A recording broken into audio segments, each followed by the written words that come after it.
Yeah, man, I'm excited. That is a hell of a collection back Th- carrying already. There's a lot, yeah. It's exciting, but it's overwhelming, I'm sure.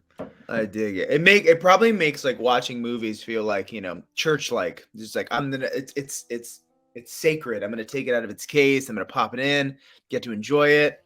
The hard part is the 48 minutes spent before the movie trying to figure out which one to watch. Yeah, that's right. Yeah, that's what happens when you have 48,000 of them. It's just like Yeah. which one tonight?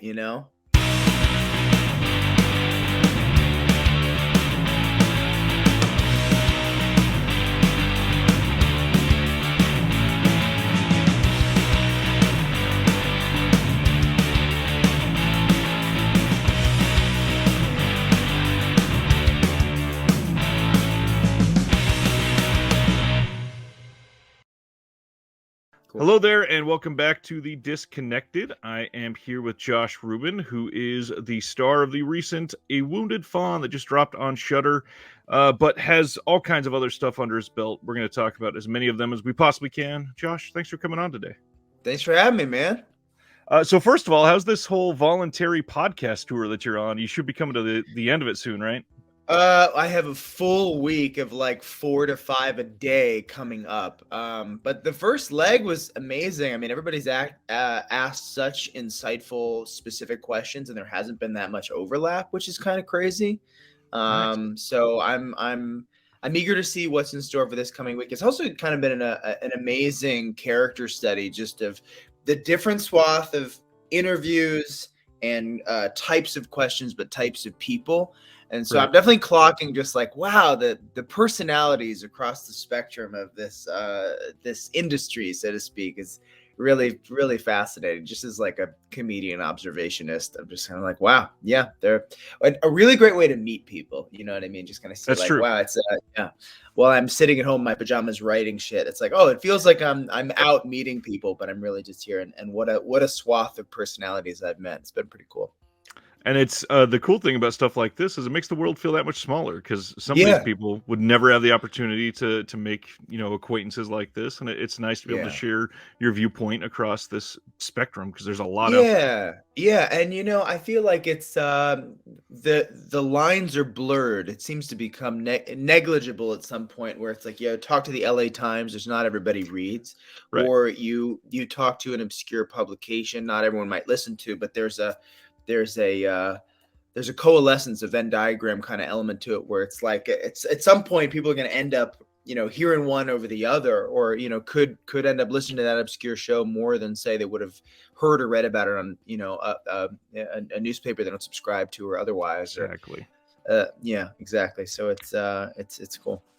So, to get into the technical stuff, you've directed a few things of your own, one of which that I truly loved is Werewolves Whoa! Within. Here is a copy Yes. of that. How is it giving up the director's chair and going into something with somebody like Travis Stevens for this?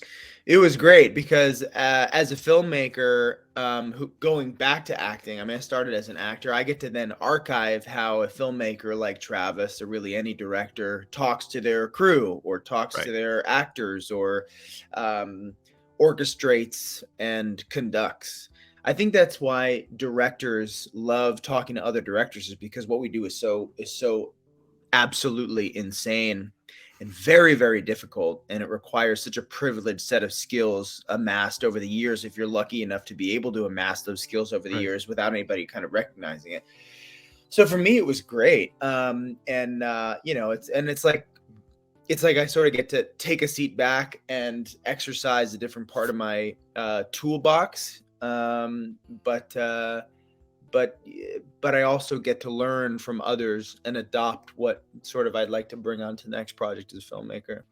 Exactly. And this role seemed to indicate that there was probably a lot of trust between you and Travis, the way that you executed everything in this. It's sort of an odd character study, obviously, but beyond all of that, there's nuance in your performance. And Yeah. without Travis, I'm sure directing very specific things, it wouldn't exist the way that it does on screen, even though that you have obviously in a lot of what you do your own specific nuances. So the blending of those two, did you feel any sort of built trust on this set?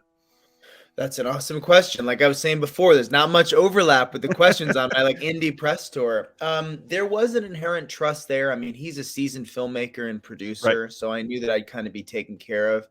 Um, I'm pretty good at self-directing, and I really, really appreciate, and the trust was especially learned when I saw the careful steps Travis was taking in advance of us, getting a set and the cameras rolling, questions that he would ask us about our characters and trying to sort of, sew in the tone or exhibit the tone, articulate the tone so that when we did get there, we'd not just whatever, learn their lines and various, bits of character work, but knowing how we were going to fit into the story.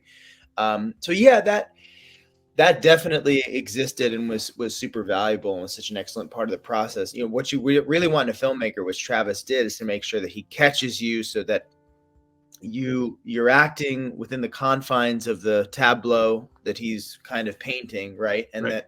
that, when you see the thing at Tribeca for the first time that I did, you go, oh, that's why he had me do that, or why that was filmed a certain way.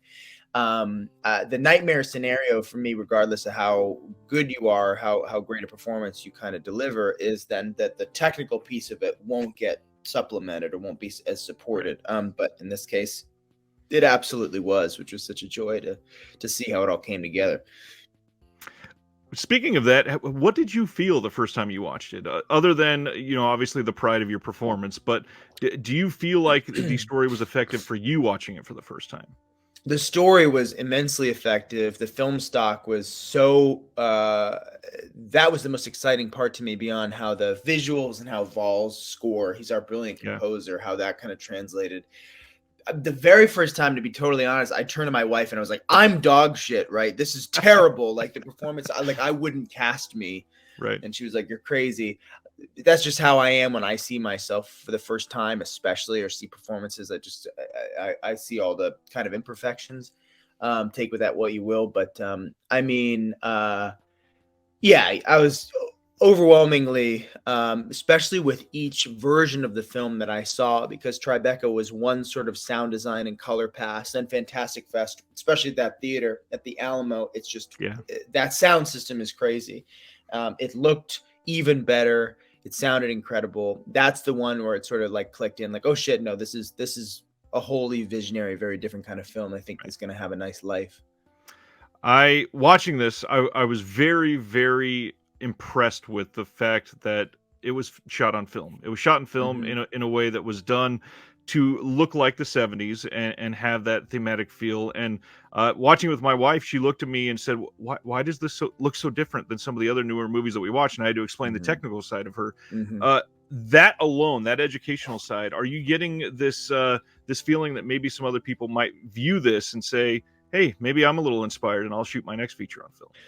I think I'm seeing quite a bit of that movement. Like, I know Travis was inspired by Joe Bagos's Bliss in particular. And now you're seeing, I didn't even realize that Christmas Bloody Christmas, his next film, or his most recent film, is also on 16. And it's about essentially Terminator Santa Claus. So I'm super excited to see that, just because, there's something about that aesthetic that's so kind of transportive and nostalgic for all of us film lovers. But I'm curious how, for the, say, not cinephiles or people who wouldn't quite calculate that, how they feel about the aesthetic, if they just are enjoying the ride or whatnot. But I'd like to think that, that film will continue to have a life. And Travis specifically set out to do it and executed it because it was Joe, I believe, who broke the myth that it was some impossible thing to do a movie on film. It's not impossible, and it's not cost prohibitive. You just have to calculate your number of film canisters, film cartridges to shoot, budget accordingly. And that's what we did. What about yourself? Do you see yourself shooting on film anytime soon? I'm definitely more curious about it, for sure. I like what it does to us actors and to the production crew. It kind of charges everyone to do it right the first take, because every foot of film is X amount of dollars, whatever.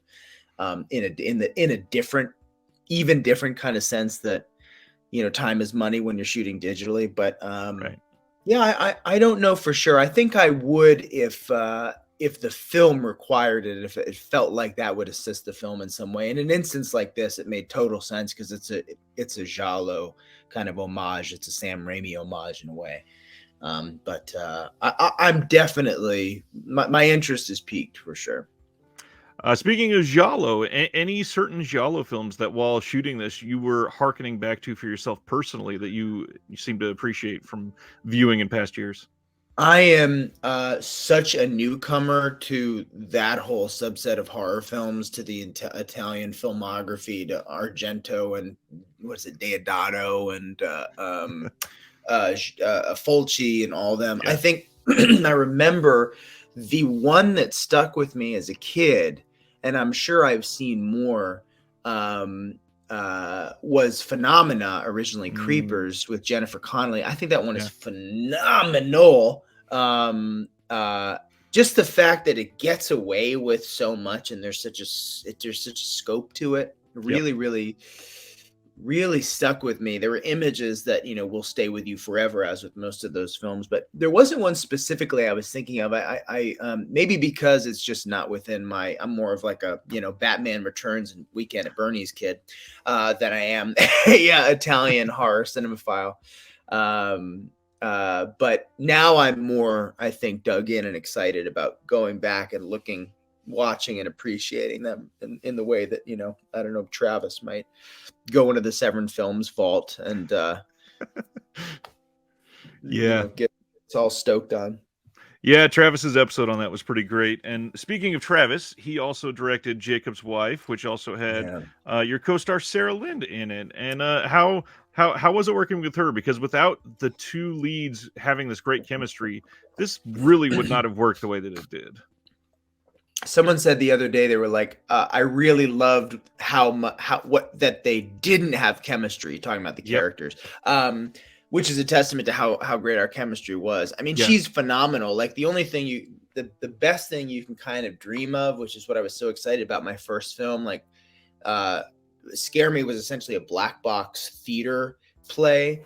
And I was so stoked after years of doing comedy to get back to my acting roots and really act opposite another performer who was really listening and kind of that thing of, it's like, oh God, actors just go on and on about like listening. What's that all about? And you try and kind of chase that a little bit, even in the comedy work that I'd done in the past, like, oh, I wonder if I could kind of find that. And Sarah is the epitome of that. And we're both sort of have similar sensibilities that we just want to dive right in and take risks and try stuff and keep it interesting for one another and for each other, vary it up and not just, repeat it like, a broken record or dialogue or what have you. It was phenomenal to play an intimidator and to play like the bully, sort of dangerous side of Bruce and watch her as Meredith react to that with every fiber of her being. Like that's how much of an incredible visceral listener she is. And then to be on the flip of that and to see her essentially playing a god was just so epic. I mean, she's a dream partner, a dream person to work with. I've been repeating this, but I just appreciated the fact that she what isn't the type of actor to have to like retreat to a corner and listen to sad music or anything. I really haven't worked with any actor like that, but I don't do many dramas. She just wanted to jump in, and that's how I like to do it too. One of the things I really wanted to hit on today, you kind of just alluded to it, not working on a lot of dramas. It seems like, especially with indie filmmakers, people are finally starting to come around the fact that horror and comedy are really only separated by like a very thin shower curtain. A lot of the things that you have to pull out of yourself come from that same vein. So with your comedy background, how do you feel like that benefited you on a film like this?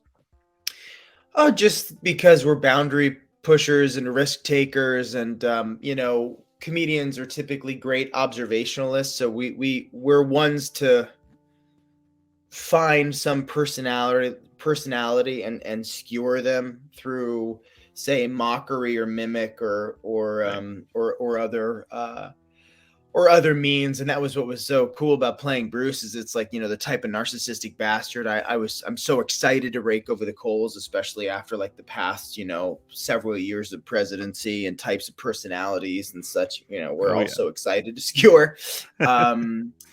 I think that's what it is about these comedians in our field who've advanced in horror. Zach Kreger and Jordan Peele, even John Krasinski. There's just an observation of humanity that I think we live to do in a different way, in the way that we not only want to document it, but we've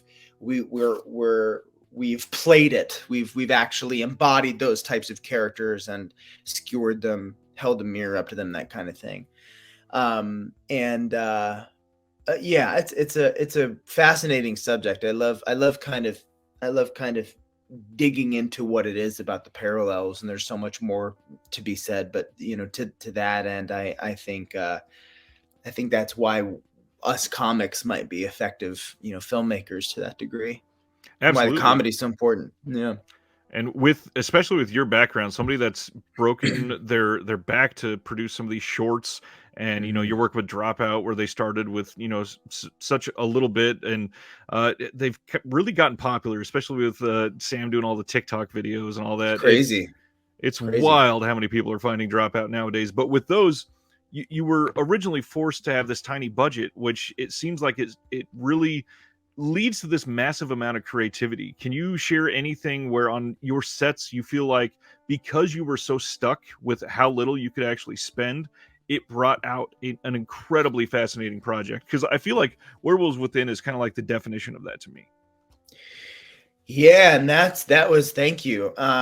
Everything I've done has been that type of project, right. And it takes a very specific type of technician to figure out how to make that schedule work. I think my work, not only in like internet sketch comedy, where the first time you see the location, your location scout day is also your prep day and your shoot day. And you've got 4 hours, and if you have a celebrity, you got them for 10 minutes or whatever it is. So you learn so quickly how to just solve shit, just shoot it, you know. Right. Werewolves was like the perfect culmination of all the shit that I'd learned, all the falling down and fucking up through years of doing CollegeHumor videos and shorts, and just kind of finding myself. It took me so long to even figure out technically what sort of, you know, emotional effect lenses had. I kind of knew in my heart what certain visuals were, but I couldn't quite find and articulate it technically. That was such an example, a perfect, you know, storm of my skill set amassed over years of doing commercials and sketch for how to get the thing in the can. And we somehow came in under time and under budget on that, after, you know, having days slashed and, you know, actor availability issues and all kinds of stuff, weather issues. Same thing with Scare Me. I mean, we shot that, and I just learned, I thought it was 14 days, and my DP the other day was like, no, that was 12 days. We lost a lot of time because of blizzards, and I only had Aya for 9 days of those 12 days. So what that does is it forces you into a very kind of survival mode, creative mode situation, where you go, okay, if I had to sacrifice some kids and pick my favorites, it's more like picking your necessaries to get the thing in the can. Here's the few I'd pick to get it done. Like, as an example, on Werewolves, that whole hallway scene, after, spoiler alert, Pete gets his hand bitten off, and there are gunshots, and there's complex choreography, and the hallway truly was the you know, that's a real hallway. That wasn't a set. There weren't flyaway walls or anything. Right. I just, you know, we had 4 hours to do it, maybe even less. So I just said, we're going to shoot everything this way, all the back and forth. I'm side coaching all the actors. All right, stand back for the gun shit. Let's knock it out. Cool. Now we're going to do everything this way. I'm going to go in entirely on Michael's coverage. We're going to get all the squibs. Sam, get in here, squat down, turn back, just do all your lines like this. And then we're going to turn the camera this way and get Rebecca in the hallway. And that was it. And it was 3 takes each, you know. And what I've learned from moving at that pace is not everybody's ready to move at that pace, especially if they come from the TV world where you got endless resources. So what I've learned, especially on that gig, and everything I'm going to do from here on out, regardless of the budget, is if I'm going too fast, like let's have a safe word, or like at the beginning of the day, hey, you kind of give them the lowdown. The sun's going to go down as fast as, the Lord intended. So like, let's just check in with each other. Like today's going to go quickly. Here's what I need to get for the story. But if it's too fast for you, if there's anything you want to try, you got to say, like, grab me. Because when I work, I'm like a scrambled egg, I'm just like just popping off and trying to It get seems it done. like improv is kind of the perfect fuel for that, because with that background, you have to be able to answer at the drop of a hat. And a lot of these people, they don't have that type of background. So maybe they don't have that in the toolbox. Which is, you need actors who are just kind of ready. That's why that whole cast in particular, coming most of which from the improv world, from, who like had 15 roommates and did live theater and did all that thing, just like ready for anything. Why Aya Cash and Chris Red are ready for anything. That's how I was able to get those in the can. Folks with a theater background and improv background, they'll save your ass for sure. Agreed. As you noticed when you first came on, this is a channel about physical media, as this is behind me. How does this feel that there are people across this world holding something you created? They can touch it. It lives on their shelf, and you are able to purchase something in a store that you made. How does that feel as a filmmaker? It's insane. But I want to say 2 weeks ago, I went to a place called Videotech here in California. It's in South Pasadena. It's a hard media store. They've got vinyls, they've got cassette tapes, they've got every Blu-ray, DVD, TV show and film you can possibly imagine. And they had not only Werewolves, but also Scare Me, and within 2 shelves of each other. And as a child of the 80s and the VHS era, and walking into the, the kind of vault-like chapel of our video stores. And I can remember all 4 of them throughout my childhood into adulthood, what they were, how they smelled, and the effect they had on me. It feels amazing. It's incredible. And I don't know what it is about today that hard media is. I mean, you would know more than I would. Hard media is coming back in such a big way. Oh, yeah. Not just vinyls, but also cassette tapes and Blu-rays and ultra 4K, et cetera, et cetera. I don't know what it is or why it is. Maybe it's kind of an antithetical or a snapback response to how we've gone so opposite that way. We're looking for that tactile experience again. I'd like to think even like kids these days are discovering the magic of hard media in a weird way. Like I feel like even younger kids in the TikTok generation are going like, ooh, a cassette tape.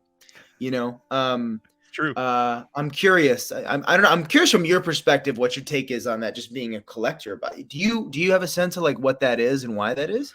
There's a couple things. Some of the companies I've talked to, one is that during the pandemic, a lot of people had what we're kind of referring to as streaming fatigue, and whether it's stuff disappearing from these libraries or just I've looked at these 312,000 times and it's not the same, and they're hearkening back to, man, when I was a kid, I had this, a VHS of Aladdin that I played 49 times. When I stream this, I'm never going to watch it again, but when I hold it, it's that much more important. So possibly that side of things. But then on the other side of it, it is people genuinely that are, I hate this experience because there's so many things that are not respectful to the viewers or the filmmakers. Like if I were to stream Werewolves Within, the moment the credits are started, basically it's, let me recommend 4 other titles, and it's blaring in your face. You don't get to sit with that feeling of what just ended. It's it's a buzzkill. It actually is. I mean, there, like I was watching, even wasn't Glass Onion because I had a DGA screener. There was some, I think they've been it might even be White Lotus. Like, this hot new show on HBO is like so exciting. You want to sit with that music, and then suddenly HBO's like, credits, this, that, and the other thing. Or Dahmer. We were watching, Dahmer on Netflix. Yep. And as troubling as the show is, really, my wife and I really loved it. And you want to sit in the heft of that last moment. That's well said. And then you can't reach for the remote fast enough and figure out how to get the credit suggestion out of the way. And it's obnoxious. So you're totally, that's totally bang on. And I'm also finding, I don't know if this is adjacent. I think it is. Comic books. I'm rediscovering my love of comic books and graphic novels. It might have been a pandemic thing as well. And so I'm releasing a graphic novel next year that's kind of an homage to my love of Tales from the Crypt. It feels like it could be a tale out of Tales or a tale out of Stephen King's Derry. And I think it's simply because, I love having the thing in my hand, maybe as a result of, or that snap reaction to, let's get the phone out of the hand and get back to what it felt like reading this stuff as a kid. Are there any certain films that you really relied on back in the old hard media days at the video store that you remember just going back to? I mean, Darkman. Darkman, I think 1, 2, and 3. Honestly, all three of them. I rented all three of them. Darkman 1, I'd rent and rent and rent. I don't know why we didn't own it. I never owned it at any point. I can't tell you why, because I'd rent it again and again. I think it was just a period, probably in elementary into junior high, where I'd rent it so often and then just kind of forgot about it. I mean, truly blackout forgot about it until a few years ago when I went like, I used to watch this horror superhero movie hundreds of times a year and put it away completely. Rebought it on Netflix or bought it for the first time, or sorry, on iTunes, and just discovered or rediscovered how rewatchable it is. The colors, the action, the Raimi-esque kind of, glory. That was super reliable to me. And then anything that looked like a great horror movie. But what's funny is that back then in the late 90s and early 2000s, even as a high schooler, you'd kind of want to rent these like independent dramas. Like I remember going and wanting to rent like Nick Nolte's like Affliction and like The Ice Storm and the Death of a Salesman with Dustin Hoffman. Like I don't know what it was. Maybe it's because I was like a bit of a theater kid and whatever, but I think it was just the thing of each movie, almost any movie, as long as you brought a few tapes home, just had this kind of holy effect where we'd all gotta go, well, what are they? And all right, well, that's the event for tonight. Exactly. They wouldn't all be great, but it's like, what is this thing going to behold? With the sweet hereafter? I never heard of it. All right, fuck it, put it in. It's like, oh, that's intense, but yeah, whatever. Until you start to get hip to the fact that as a kid, you're like, oh, that looks like there's old people in it. There's not enough blood on the back, or no one has a fucked up face, or there isn't an insert of machete or whatever. Yeah, that's I think one of the things that is making this different for a lot of people is those we treated them as events, but nowadays if you're just streaming something on Netflix, a lot of it's just background noise. So getting this physical media, it's something where it's intentional. You're making that move to actually have a relationship for the next 90 minutes with something that is important to you. Yeah, that's well said. That's well said. I wonder if this era now is theater. The issue of driving to the theater is sort of becoming fragile, and the state of the theater industry is becoming fragile. I wonder if there's going to be kind of a resurgence of hard media to the degree that it will kind of aid pre-existing films or the future of film, that will become only a way to sort of maybe supplement some of these losses. That's and true. That maybe people will drive back to the theaters or continue going back, next year. Some of the theater chains will fail, but the standbys. I mean, my local Alamo here in Los Angeles there's a lot of people there every weekend because it's a destination. Yep. The price is fine. It's still like a little cost prohibitive, but you see when they did $3 movie day nationally. Few months ago, you couldn't see anything. You couldn't get in the door to see any movie. It didn't matter what it was, documentary, anime from the past, brand new flick, Black Adam, whatever the hell, So I don't know if you ever go, but the New Bev in Hollywood, I was just there in June, and the amount of screenings of stuff that sell out within like 2 hours of tickets going live. You can tell because they have this reverence for it, and it's on the cheap side. It's not that bad at the New Bev. It is something that draws everybody. I gotta go. I have to go. I criminally have not been. There's so many times my finger has hovered over the ticket button for things like, everything from Batman Returns to Suspiria and everything else.